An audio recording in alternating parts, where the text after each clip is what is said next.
Aye. Democrats tried and failed. Aye. Mr. Moran? No.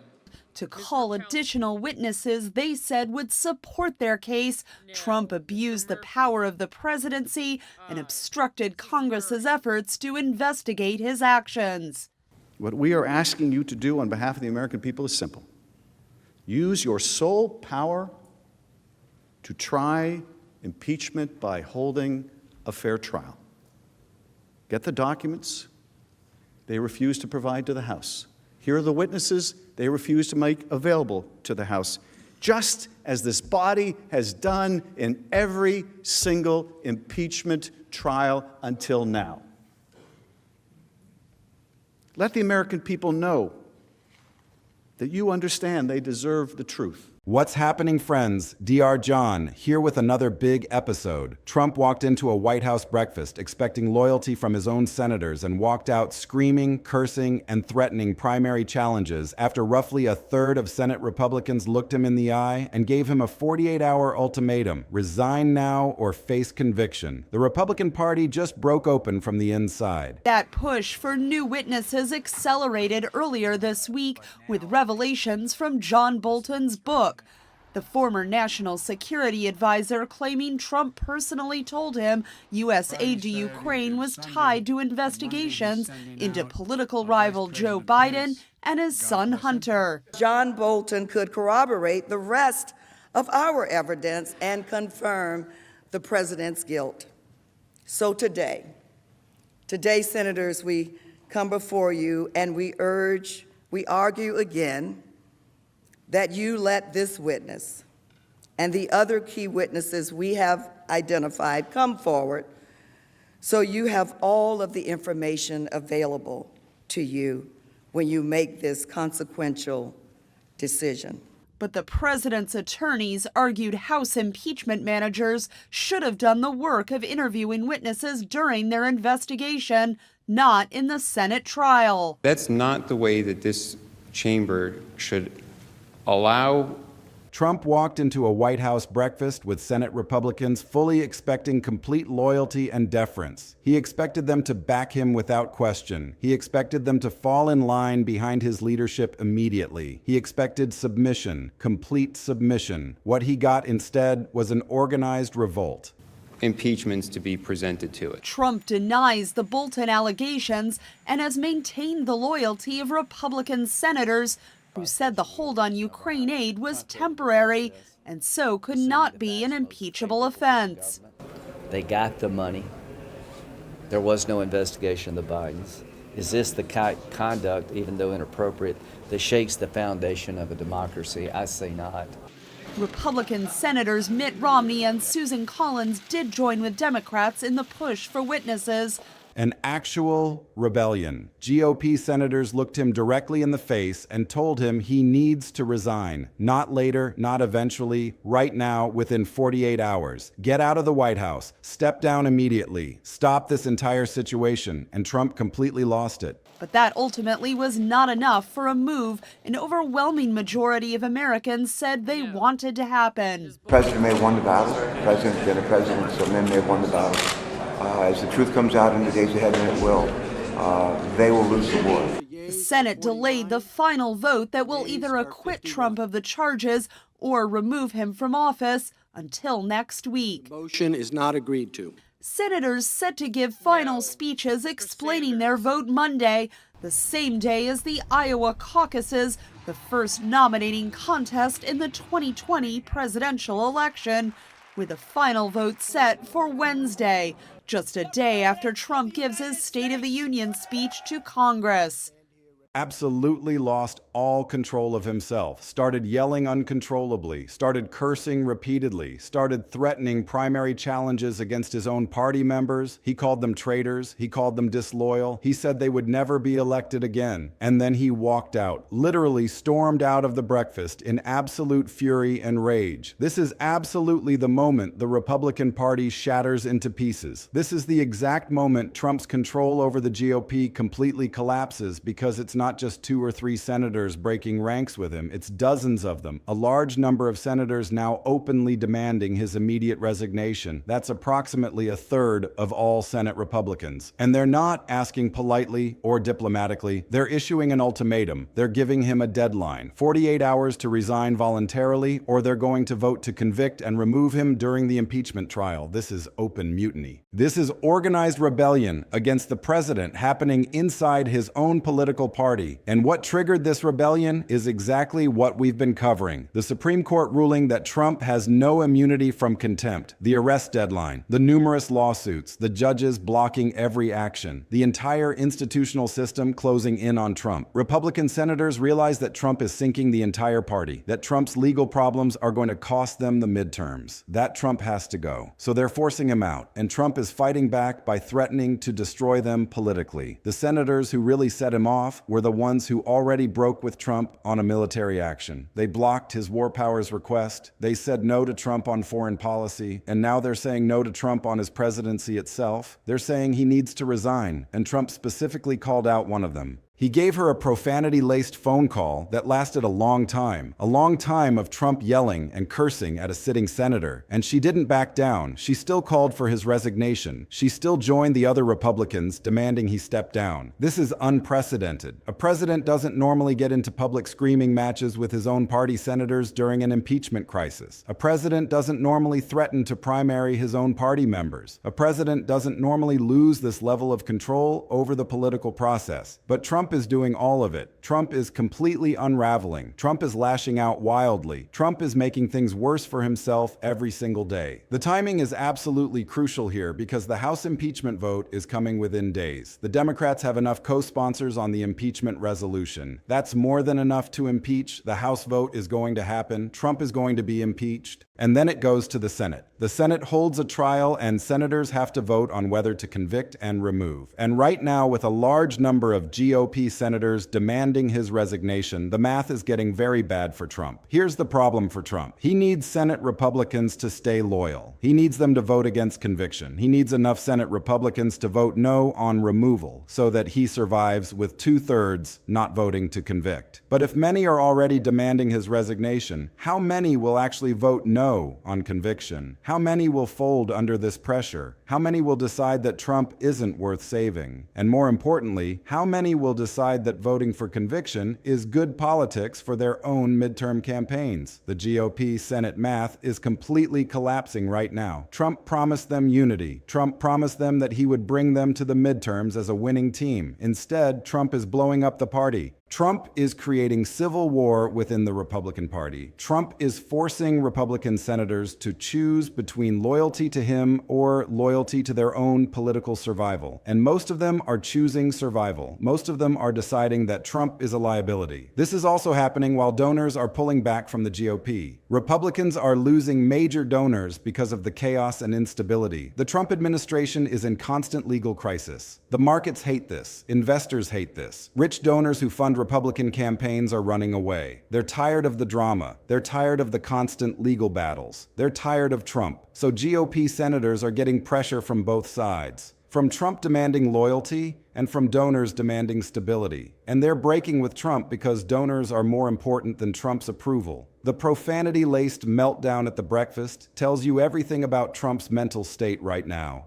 Trump is not handling this well. Trump is not staying calm and presidential. Trump is exploding. Trump is cursing at senators. Trump is threatening people. Trump is completely losing control. And when a president loses control like this during a crisis, it signals weakness. It signals that the president is panicked. It signals that the president knows he's losing. And senators can see that. Senators can sense that Trump is finished, so they're moving to remove him. Let's break down what happened at that White House breakfast, because this was a turning point moment in Trump's presidency. This was the moment Republican senators collectively decided that Trump had to go. The breakfast was supposed to be a routine political meeting. Senate Republicans coming to the White House to strategize about the impeachment vote and the trials ahead. It was supposed to be internal party business. Republicans and Trump working together to plan the defense. Instead, Trump came in hot. Trump came in angry about the senators who had blocked his military action, angry about the senators calling for his resignation, angry about the mutiny happening within his own party. Trump immediately confronted the senators who had defied him. He called them out directly. He demanded loyalty. He demanded submission. He said that they needed to get in line and stop questioning him. And that's when the rebellion became explicit. One of the senators spoke up. She said that Trump needed to resign, that the impeachment vote was going to succeed, that the Senate conviction vote was going to succeed too, that Trump should step down voluntarily rather than face the humiliation of being removed. And Trump absolutely exploded. Trump started yelling at her. Trump started cursing. Trump told her she was a traitor. Trump told her she would never win another election. Trump went off on an extended tirade about how disloyal she was. Another senator chimed in.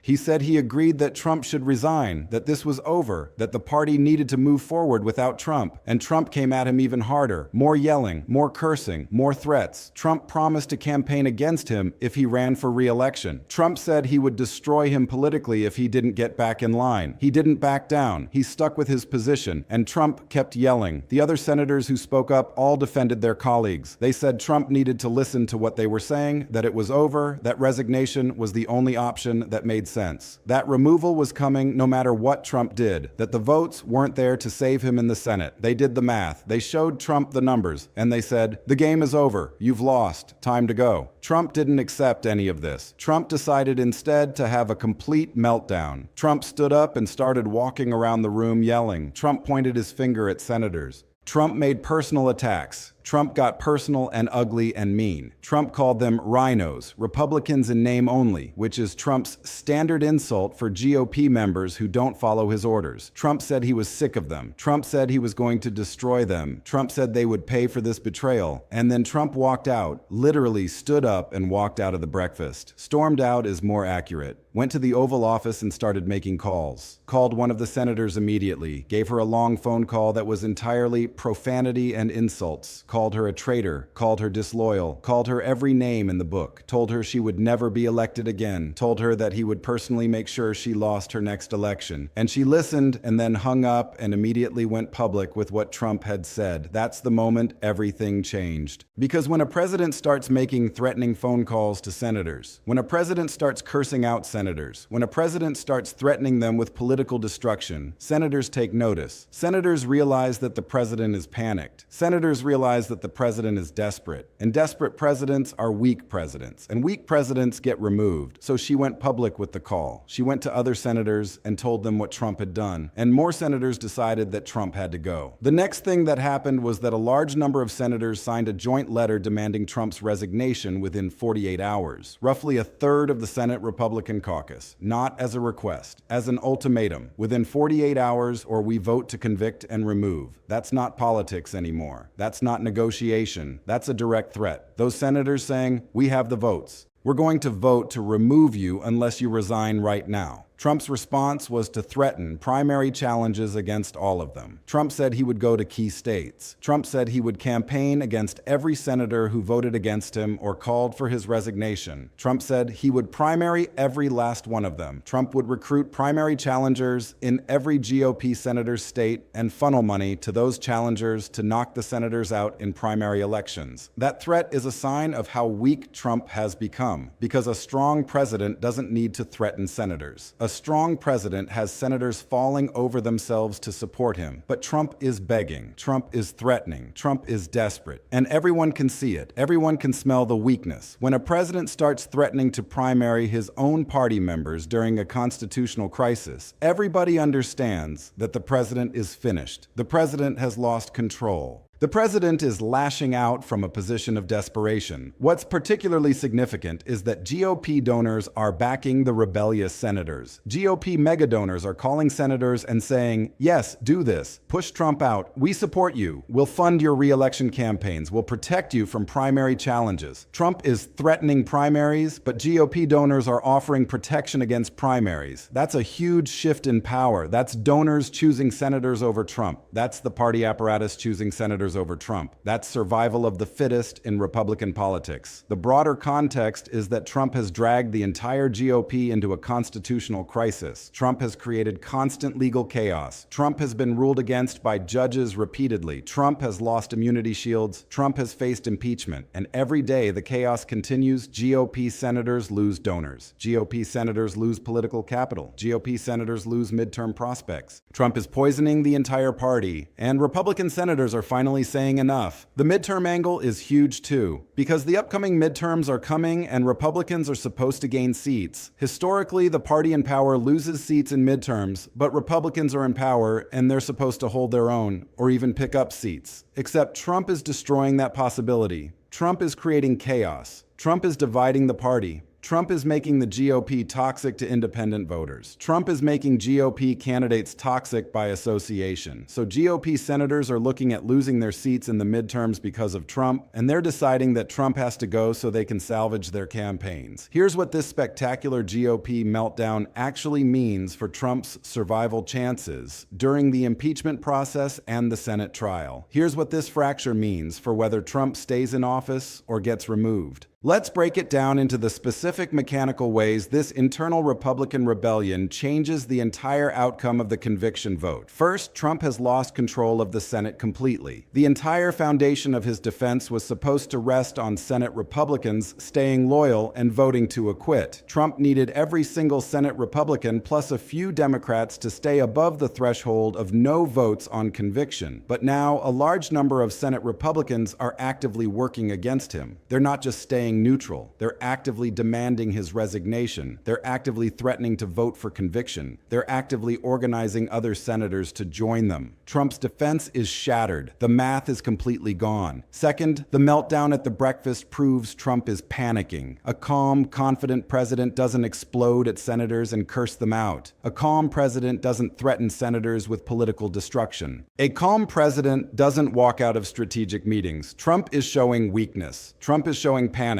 And senators can sense that. When senators see a president panicking, they start planning the transition of power. They start looking at how to remove the president. They start organizing the vote to convict. Trump's emotional collapse is sealing his fate. Third, GOP donors backing the rebellious senators is the final blow to Trump's political position. Trump's power has always rested on two things: control of the Republican base and control of Republican donors. The base still supports Trump, but donors have abandoned him. Donors are funding senators who oppose Trump. Donors are protecting senators from primary threats. Donors are essentially saying Trump is a liability and we're investing in Republicans who can survive without Trump. That's a fundamental shift in Republican power dynamics. Trump has lost the donor class. Fourth, the profanity-laced phone call to that senator is a tactical disaster for Trump. She immediately went public with what Trump said. She told other senators about the call. That threat resonated with senators in a very visceral way. It made Trump seem dangerous. It made Trump seem unstable. It made senators fear what Trump might do next, and that fear drives the conviction vote. Senators want to remove someone they're afraid of. Senators want to remove someone who's been threatening them. She essentially handed senators permission to vote for conviction. She gave them cover by documenting Trump's threats. Fifth, the 48-hour resignation deadline creates an artificial deadline that forces Trump into a corner. Trump has to either resign or fight the conviction vote knowing he's going to lose. If Trump fights and loses, Trump gets removed publicly. Trump gets humiliated. Trump gets convicted. But if Trump resigns, Trump gets to frame it on his own terms. Trump gets to say he was resigning for other reasons. Trump gets to avoid the conviction humiliation. So the 48-hour deadline is actually a mercy. It's giving Trump an off-ramp, but Trump is too prideful to take it. Sixth, the threat of primaries against GOP senators backfires badly against Trump because senators know that Trump is finished. Senators know that Trump won't be president after this impeachment vote. Senators know that Trump's political power is going to evaporate. So Trump's threat to primary them is meaningless. Trump can threaten all he wants, but in a few weeks, Trump won't have any political power. Trump won't have access to campaign funds. Trump won't have a platform. So the primary threat falls flat. Senators just ignore it. And that reinforces that Trump is weak. Seventh, this is the exact scenario that removes Trump from office. Because once you have a large number of senators openly demanding resignation and threatening conviction, the other Republicans start doing the math. If that many are already there, how many do the Democrats need to flip?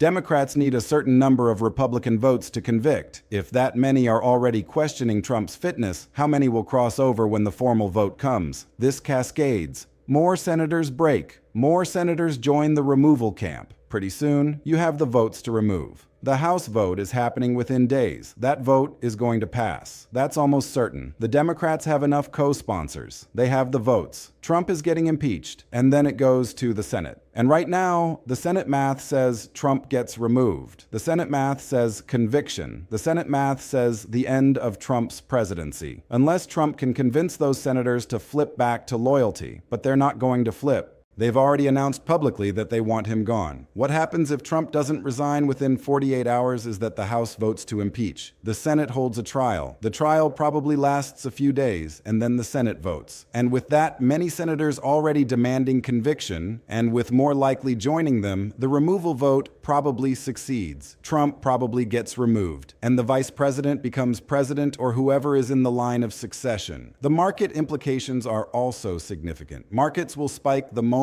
Trump announces resignation or the moment the Senate votes to remove him, because certainty is better than chaos, because investors have been terrified of constant Trump legal crisis. The moment there's clarity about Trump's removal, markets probably rally. The economic uncertainty evaporates, business confidence returns, and the economy stabilizes. So Trump's removal might actually be economically positive. The midterm implications are also important, because if Trump is removed before the midterms, the GOP gets a clean slate. The GOP gets a new president. The GOP can rebuild. The GOP can try to salvage the midterm election. But if Trump stays and the chaos continues, the GOP gets wiped out. The GOP loses the House badly. The GOP loses Senate seats badly. The GOP loses governorships. So GOP senators removing Trump might actually save the party from complete electoral collapse in the midterm.